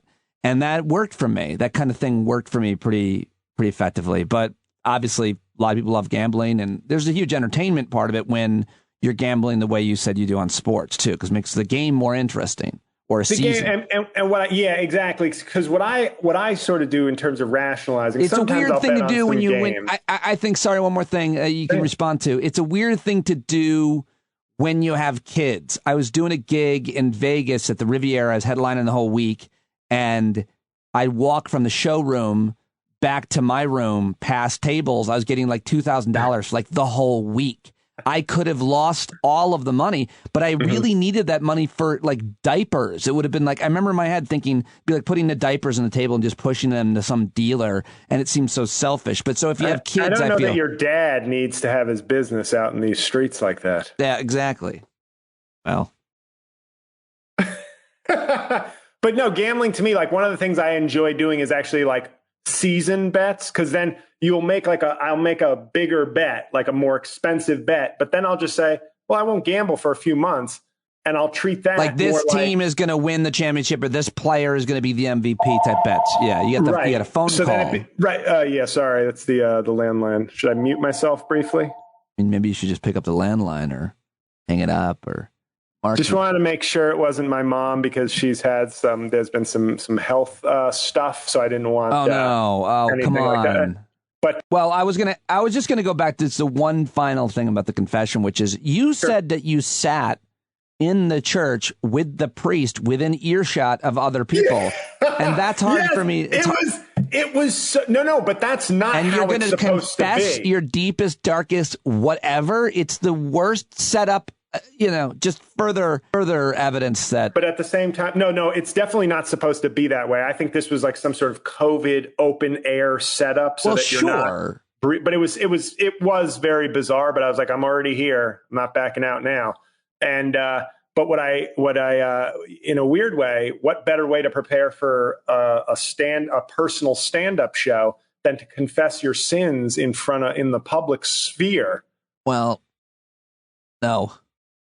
I agree. I was talking in very hushed tones, which probably only made me look more like a serial killer. Well, who wasn't? I mean, was anybody yelling them? Was some old lady yelling? But I do find it entertaining, the idea that you could actually ever hear or overhear somebody's confessions. And by the way, when you go to confession, and you don't go very often, like every couple of years or something, I think you said, and right? I used to go like annually, and now it's been a little while. My recollection, I have a whole chunk in my last hour I taped and still haven't released, just making fun of confession, much less the Catholic Church, the larger Catholic Church. But does the priest, I don't remember, does the priest give you any kind of advice or just a punishment? Advice. I feel like they've become more, I think they appreciate that they don't have the same cultural power anymore, and that not as many people go to confession. So they want to kind of foster a more counseling, and here's the prayers that you should say, get out of here, whippersnapper. Yeah. But that's what I feel like I got, my recollection. Yeah. But my joke, I didn't do it in the special, but one of my jokes about confession is, it starts out with like, oh, I cursed, Father. At 8 years old, you're like, I said a curse word and I was mean to my mommy. Yeah. And by the time you're 21 and you're like, I was involved in me and my hoops team were involved in a questionably consensual gangbang, you start to forget the curse words. You kind of consider those lesser included sins, in the top charge of sexual assault or murder. No, I've never done any of those things, obviously, but that's the joke. Is when I was, the point you stop confessing to the little things when you're like, premarital sex should cover cussing, right? Yeah, I we don't remember have to when my behavior escalated. I remember that moment too, because it was like yours. It was cursing, and then I told the priest that I got in trouble for mooning a school bus, and the priest was like, "What is mooning? Show me." And I showed him, and he came crashing through the booth, and then he had sex with me. I always thought one of the interesting features of The Exorcist was that the main priest, not Merrick, played by Max von Sydow, but the main priest was a priest who listened to the confessions of other priests. And that's what made him so challenged and sort of that'll do it. Divided on. That'll do it. He's probably hearing a lot of stuff. I never saw that movie. What? No, don't like scary movies. Certainly not The Exorcist. No, I don't even understand. Sir, The Exorcist is it's the last. It was the last horror movie nominated for Best Picture. I know you could do a 17-hour podcast every day about films, and you could talk all about them and stuff, and that's interesting. Can I tell you a sketch that I'm writing? No, because I want you to tell me why people watch those movies. They embed in your brain, and they haunt you, and it's terrible. And people love them. They obviously love them, and I just never have, and I've never understood it. That is the end of my rant. Go ahead, tell me your sketch. Joel Osteen in a reboot of The Exorcist. Ooh, boy, that is funny, actually. Oh, no, it's going to be hilarious. He walks in with the coiffed hair and the suit, and by the end of it, him and the possessed child are holding a press conference that he's going to get 40% of exclusive branding rights for his Lakewood church in Houston. Jesus, those guys. That is the one thing we can agree on, obviously, is I am still so, I guess I shouldn't be, but it still shocks me. And obviously, yes, the Catholic Church as an institution, I don't know any rich priests, but obviously the Catholic Church as an institution possesses obscene amounts of wealth and property. But whenever I see one of these mega church pastors who's got a jet and a mansion, and it's still kind of not shocks me, but it's still I still haven't gotten used to that idea. Religious leaders pursuing leaders specifically. I can't speak for every other faith. Obviously, there's a lot of things in common with many religions, but it is the idea of preaching the word of Jesus and being worth $50 million. Yeah. If I had $50 million, I would give 30 million of it away, off the bat. You already do. You already give a percentage of whatever you're earning. You actually are walking the walk as it is now. I think that's usually how you actually would be. But what is it called? These televangelists who, they and their flock believe that money is, pursuing money and profit making. Well, the prosperity gospel. The prosperity right? gospel. That's the Osteen thing of basically it's a self-fulfilling prophecy. It's like reverse psychology. It's well, if I pursue wealth and get wealth, that's God's sign that I'm on the right path. Yeah, no, this is something that he calls it, the prosperity gospel. Why Joel Osteen believes that prayer can make you rich. An easy line that can be quoted often, but Jesus said it pretty clearly. Easier for a camel to pass through the eye of a needle than a rich man to get into heaven. It's bad. You don't get more clear about his views on wealth accumulation than that. Well, that's why they, leave all of their money to somebody else upon their death, and so they can get through the needle. What do you mean? They just leave it to their kids, or. Yeah, right. Yeah, that's look, my kid is broke without me, so I'm being very generous by giving him or her all my money. Yeah, I don't really believe in all of that either. The whole wealth inheritance is part of what creates wealth accumulation and the lack of taxes and laws around it. And in other societies, they don't do it. All right, what else did I want to ask you? Have you ever had, and I don't want to say his last name or mock it, but have you ever had, he's on MSNBC a decent amount, and he wrote a book on the philanthropy of wealthy people. Anand, his last name begins with a G. He sort of looks like an Indian Stanley Tucci from the Hunger Games. Yes. Yeah. Yes. I've never had him on. He's the kind of strikes me as somebody who is not really on a team player in terms of like doing other media. Like he's a very smart guy, but he's very much about his brand, his social media, his newsletter. Gotcha. And I don't know. That's how he strikes me. Is kind of I don't know. Most of the people that come on with me are hugely, well known, but still come on with me, and they have either a previous relationship. Like I don't know. The question of I've reached out to him, I feel like, and I don't know that I ever heard back. Okay, sorry. Yeah, I did. I DM'd him, and he never responded. So I'm bitter about that guy. Understood. I'm going to burn his book after this podcast. But what does he believe? What were you going to say? No, he's got some smart stuff. His book was just really great in terms of like philanthropy and this idea of, yes, it becomes hard to criticize a wealthy guy who gives, $400 million to cancer research or to a university hospital. But at the same time, you're like, if all these guys just got taxed normally, like the idea that last year I paid a lot in taxes, and I paid way more than Jeff Bezos. I mean, that's an easy example to bring up, but is weird. It's weird. Like I had a successful year doing comedy videos, right, and I contributed more to the IRS than Jeff Bezos. Well, he created something that contributed so much more than you did. So you'd get some, if you look up some of my more popular tweets from 2020, I think we'd have a debate there. The New York Times... this article, or this book that you're talking about, is Winners Take All. This guy, Anand, he takes us into the inner sanctums of the new Gilded Age, where the rich and powerful fight for equality and justice any way they can, except ways that threaten the social order and their position atop it.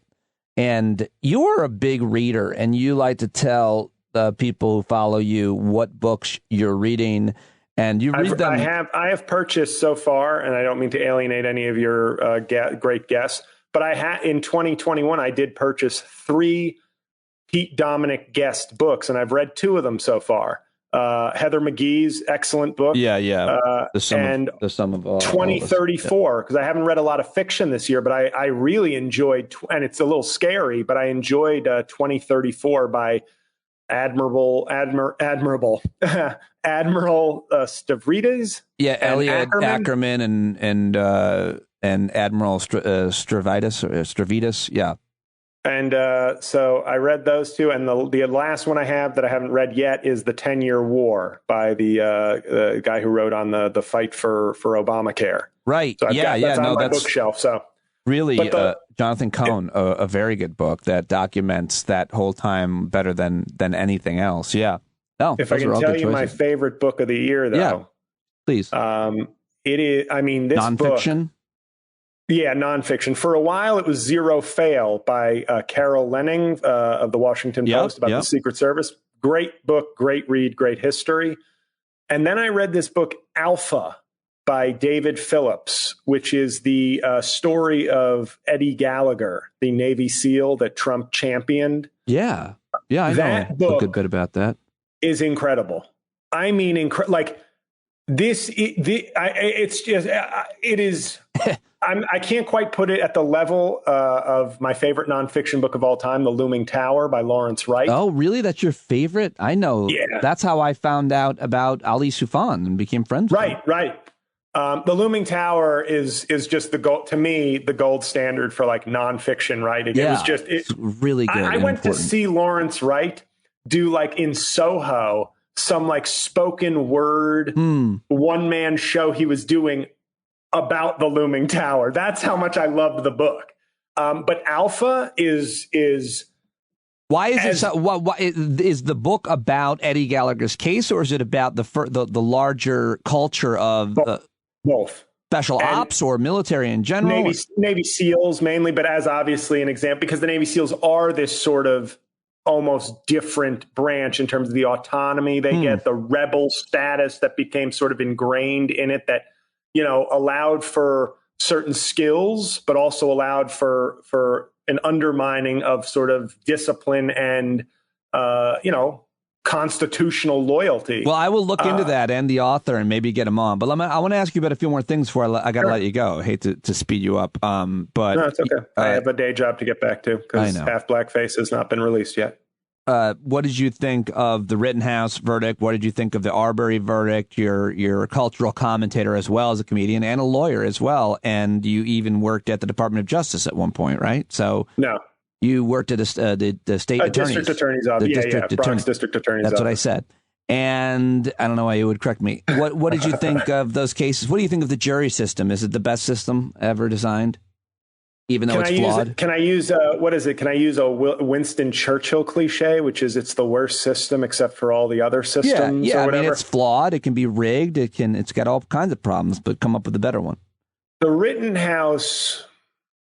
Obviously, the Ahmaud Arbery verdict was proper and very obvious. And what I would say there, while not at all being an apologist for the murderers, I think this is to almost take a page out of Heather McGhee's book in terms of we all lose with racism.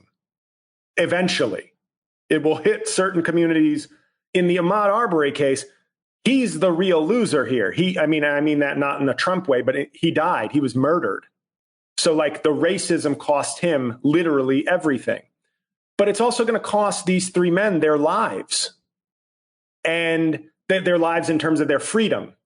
And I think it's because if you ask these guys or hook them up to a lie detector test, they might just easily be hardcore racists. That's certainly a possibility. Just like N-word and F them and all that. Very likely, very possible. But they also might just be guys who grew up in an ecosystem that told them, subconsciously, I'm white. It's my responsibility to look out for danger. Blacks running around is danger. I'm simply being a good citizen. It's my right. It's my responsibility to walk around with my gun and let certain people know that you're not to be doing this and you have to answer to me. Like there was an expectation that Ahmaud Arbery had to answer to them. And they might be hardcore racist. They might also just be sort of indoctrinated with a sort of, you know, to use a term that people might roll their eyes with, white supremacy in a very functional, everyday way of, hey, fella, what are you walking through this? You have to answer to me. I think in that case, and I mean, I hope you understand the way in which in a way, they are victims of our system, the way the racist white people denying themselves a pool are victims of like self-perpetuated victims. Denying themselves a visit to the public pool because black people are now allowed to go. Right. And that's what Heather McGhee wrote about. Sorry, I just was putting the... No, it's okay. And once again, I don't like using the word, I think I'm trying not to use the word victim. I'm saying in a macro sense that these guys, whether they were hardcore racists or just sort of ingrained bigots that didn't even really think about it, the fact remains their attitude was that this black man had to answer to them. And it feels like that was their assumption. It may not have even been a conscious like, hey, I'm white. And it might have been, but there is this idea of like, who the hell are you to stop a random guy on the street and then hold a gun? Yeah. And when he gets startled, you think you're the victim? You think you're now defending yourself because, hey, he was going to go for my gun. Well, yes, you're a crazy person walking up to a stranger with a gun. That seems to be the normal response. But all these things between racism and gun rights, these create this weird, dangerous, just sort of cocktail of entitlement. Whereas with Rittenhouse, the Rittenhouse thing, I think was in many ways the same thing. But as far as I could tell, it seems they protect this kind of broad self-defense. Right. And so it feels like, I guess he should have been acquitted and that the problem is the law. But my big issue with the Rittenhouse thing afterwards was it really showed how transparent and awful the right is. Because here's the thing. Yeah. If you're somebody who really believes Kyle Rittenhouse, maybe he shouldn't have gone out. Maybe that was dumb. But I genuinely believe he feared for his safety and that there were bad people out there that night. And that if Kyle Rittenhouse doesn't shoot them, he ends up dead. Let's say I actually believe that. Right. And think I'm not pro-death and pro-gun violence, but you know what? In that circumstance, I think that was the least of all possible evils given the confrontation. Okay. If you believe that, offering him an internship or hosting him for smiling photos at Mar-a-Lago, and I know I'm referencing the worst of the worst, Trump, Gates, Cawthorn. Right. But it's like, to me, it was the aftermath of that showed that this is not a party that can be dealt with as honest brokers of anything. Because if Kyle Rittenhouse, a 17-year-old who shoots some people, it is traumatic, whether he's a scumbag or not. That's fucking traumatic. And this is not a kid who should be getting paraded around or applauded or offered internships as if he just, to make a similar case, that Sandman kid, with the defamation, the kid smirking at the Native American guy. Yeah, yeah. You know what? If you think he was unfairly treated, offering that kid an internship might be trolling, but there was no loss of life. There was, there was no death. There was no trauma. There was no PTSD. So this kid at 17, whether he is a scumbag or just an idiot who was in the wrong, who did a dumb thing and it ended up turning into tragedy, if you actually gave a shit or believed his story, you wouldn't be going, hey, you want an internship, Kyle? You want to pose for photos at Mar-a-Lago? Right. You're a hero. No, the only way to sort of be on that kid's side, if you are on that kid's side, is to say, I think this was a bad situation. I think this is a young kid who deserves a chance at some kind of redemption. I think he went through a trauma, and I think we need to just let him be and let him maybe grow from this experience. That would be the only possible way, if you were on his side, so to speak, to actually genuinely show some concern and some compassion for the scenario. But most of it, he became another thing to troll the left. And to me, when you have dead people, when you have death, and you're still most concerned with trolling the left, you've sort of reached an irredeemable point now. And that's where, not from a spiritual sense, but from a political sense, you're irredeemable. And I genuinely think that's where the GOP is now.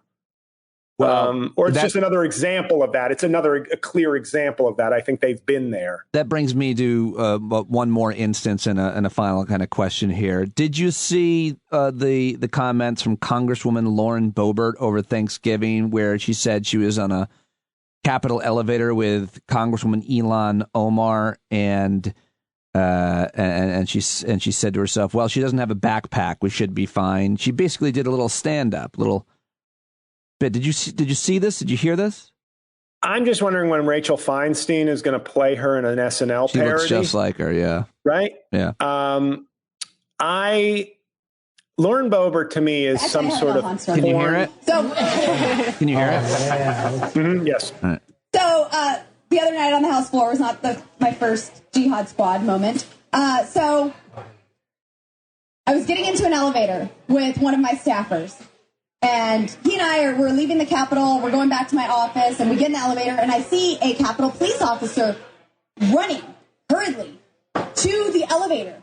I see fret all over his face, and he's reaching. And I'm like, well, the door's shutting. Like, I can't open it. Like, what's happening? I look to my left, and there she is, Ilhan Omar. And I said, well, she doesn't have a backpack. We should be fine. So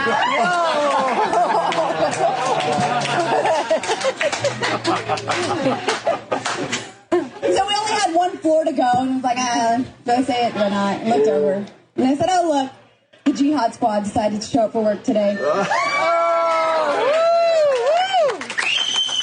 Don't worry, it's just her staffers on Twitter that talk for her. She's not tough in person. She doesn't, yes.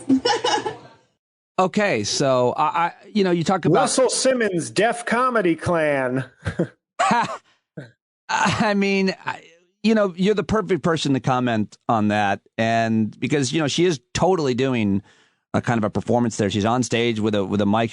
She's really selling that performance. Apparently, the encounter never even happened, which is really rough. I hate that about comedy because I try to put so much truth into my stories. And I hate it when comedians make up like totally fake stories and sell them as real. So I resent that as a comedian. Yeah, but I mean, a comedian is allowed to do that. A storyteller is allowed to do that. A congresswoman is not allowed to do that because I 100% believed it. I believe that she said, that she addressed her because JL, I wouldn't believe that a congresswoman would describe an encounter with another woman. And make the whole thing up. I just didn't believe that was a thing. So starting there, not to mention what she said, I think that's somewhat new. I mean, they keep having these new lows all the time from, you mentioned some of them earlier, Gates and Jordan and Gozar and Gomert, who's been doing it forever, but Boebert and Marjorie Taylor Greene. But this one specifically really struck me. It really struck me. Well, it's just there's no... I think if who was the person who said to McCarthy, "Have you no decency, sir?" I feel like if you ask Joe McCarthy, yeah, way back during the communist the Red Scare. But I just feel like if somebody asked, there you go. If somebody asked some of these people, "Have you no decency?" they'd go, "No, I have patriotism," and all their fans would cheer. Yeah. But I must confess, Lauren Boebert has sort of replaced Dana Loesch as my secret, if nobody's looking, kind of into her. She's an attractive woman. Yeah, and for my own sanity, I just consider her a porn parody congresswoman. So that I don't feel as bad having. So what helps you not care about what she says is objectifying her sexually? Yeah.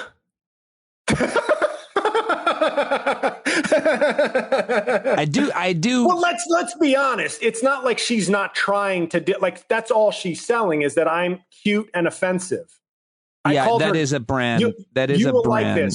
Like this is a deep cut, but I referred to her as Gat Timph, referencing the sort of blonde on Fox News. She, that's in the same. Well, I do want to say, Gat for her guns. I do want to say that it happens to men as well, both in politics and media. In case in point, it's not as much objectifying them sexually, but certainly is objectifying them in a way for kind of the way they come off. I'm thinking specifically of a guy named Pete Hegseth, who is he's a veteran. He's on Fox and Friends. Featured a lot in Alpha, by the way. Oh, is that right? Yeah, he is a major player in that community, special ops community. And he is really, really dumb.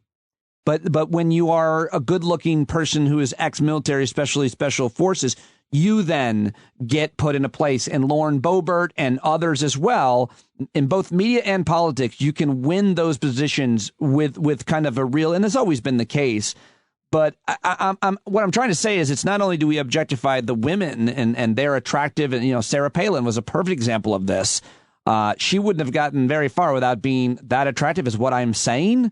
And I know that's going to get me in trouble, but the same is the case for a lot of men in terms of there's no Pete Hegseth has no credibility in terms of media and being in front of a camera and doing any kinds of reporting, but he gets it. So think about Madison Cawthorn, how awful a human being he must be to actually spend. He looks like Tom Brady, exactly like Tom Brady, and is in a wheelchair, yeah. And yet people are still like, no, you're still a piece of shit. Your credit, you've gone over your credit limit, and you started with an incredible amount of credit. You started with, I am wheelchair bound and look like Tom Brady, and people's conclusion about you is still, what a piece of shit. By the way, I feel the need to kind of correct myself. You can absolutely succeed and also be a good-looking woman, and doesn't have nearly as much to do with that. Or you can also succeed and be a veteran. Earlier, you mentioned Elliot Ackerman. He is a brilliant former special ops guy versus Pete Hegseth. He's also a very good-looking guy as well. But anyway, I don't know. I think being in show business and politics and straddling those, to me, I've always been able to look at people who succeed by making speeches, whether to convince voters or get ratings, and evaluate them well, is all I'm trying to say. Like, here's how you arrived. But Boebert, like Chris Cuomo said to me, I'm not just here because of, I'm a pretty face. He actually said that to me. I was like, no, you are smart, but it's really your name and your pretty face. And your biceps. Those help as well. Yeah, for sure. He's a good... Please send me to a hurricane as soon as possible. I'm tired of Anderson Cooper getting all the arm coverage. But I think imagine if Marjorie Taylor Greene were hot, that we'd be in trouble. Well, we're in trouble, and she's not necessarily considered traditionally attractive, probably. No, I mean, her gym memberships, like the, sign up for 3 months, get to rail me in the bathroom deal that she runs through her CrossFit. And that's a good promotion, What? On Black Friday, she allows black people to join her gym. She's a bold entrepreneur, is what I'm saying. Marjorie Taylor Greene. She does run some strange promotions at that gym of hers. I've heard about that. Look into him. He's not really embellishing that much. There was some real shenanigans happening at that place. So yeah, but she's a Christian. Yeah, but she apologized for all of her anti-Semitism. Remember when she went to the Holocaust Museum and came out and she was like, "Whoa, I had no idea. I am sorry." And then an hour later, she was talking about George Soros's Jewish space laser again. I don't know what she was saying, but she didn't. She vaccine mandates are they're the new victim. The numerical tattoos of our time. Yes, the new victim, the new pariah is those who are anti-vax. What do you say, JL? Last question, I'll let you go. What do you say to somebody who says, listen, I'm not anti-vax, but, and then explains why they don't want to get vaccinated. Aren't they anti-vax? Yeah, I mean, it's just, I think they're playing semantics, meaning if a vaccine came by my house, I would open the door and give him directions. But it's like this idea of anti-vax being, oh boy, landline, huh? But it's like I'm trying to think of the parallel in other fields or other controversial topics, but it's just when somebody says I'm not anti-vax, but it's just like for the purposes of our society, you might as well be anti-vax. You might as well. I'm just not pro-vaccine mandate. Oh, so you're pro the existence of vaccines, just not making people get them. You're totally okay if they exist, if they are locked away in a shelf at CVS. You're not going to burn down the CVS for having vaccines. But the minute any organization, the minute your nursing home attendant must be vaccinated because breathing COVID on 90-year-olds is dangerous, you're going to protest that. Are you worried about the new variant? Yeah. It sounds like a transformer. Or a comic book villain. I am worried because I have a lot of shows lined up, and I feel like that is the perfect time for a dangerous variant to emerge. In other words, haha, JL, right.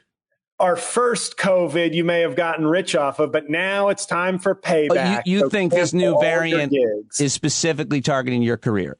Yeah. Well, I mean, South Africa, not exactly a friendly place to biracial people. Trevor Noah, look him up. Right. Well, it was discovered there, though. It didn't come from there. They're getting a bad rap, They're they're doing the right thing and tracking and identifying these viruses. And then they're like, look, we found this. And then like, oh, zip it up, zip it out. You're done. And they're like, no, you can't do that. You can't alienate the countries who discover the vaccine or the right. Because the next one virus. won't, the next country will be like, let's do the China thing and not tell anybody. Right. You're going to close our doors if we tell you that we discovered it. Yeah. Bad practice. Bad idea. There's definitely already been a Tampa variant that we don't know about because Ron DeSantis would never share that. That's right. Right. And certainly, why do you think it originated, though, in Tampa specifically and not maybe in, say, Jacksonville or Tallahassee? It's just Tampa, strip club capital of the world, a lot of Monster Energy drink, low IQ individuals. It's a real shepherd's pie of stupidity. All right. Go to JL Cauvin again to get those dates. You can find it in the show notes. Listen to his podcast. Pay him to do a cameo. And thank you very much, as always, for joining me, pal. I really appreciate it. My pleasure. Thanks for having me.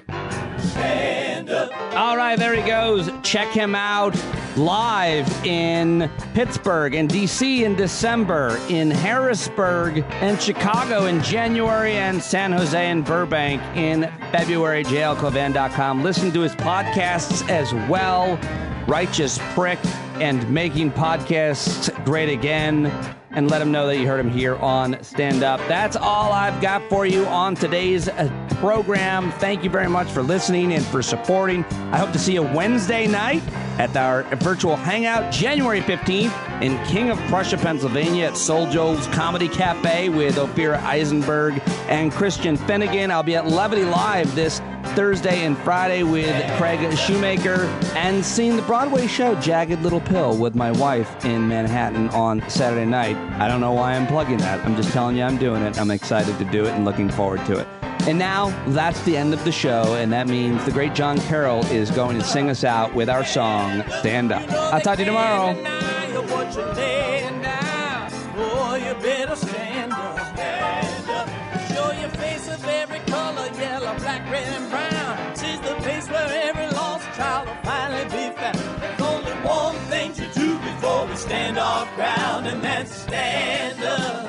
Stand up. Well, the founding fathers saw a land for all. They had to stand up. They had to stand up. They had a keen imagination for a crystal ball, drawing all the plans of stand up. But all they had to go on was the time they were in, with other causes for laws, and since they weren't even sin, they knew that change was gonna come before the change could begin. They had to stand up.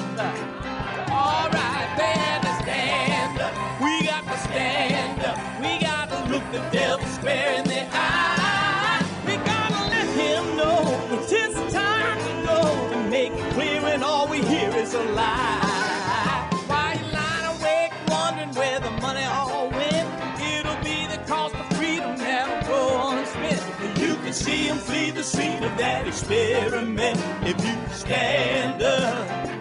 All right, we got to speak up, we got to reach up and raise your voice in every way you know how. Don't be toes up, you got to show up. Ain't no better time to do it but now. No need to pledge allegiance to no wanton tribe. Rise up, show obedience to the voice inside, and listen well and it'll tell you not to run and hide. It says stand up. Oh, got to stand up. Ooh, come on, just stand up.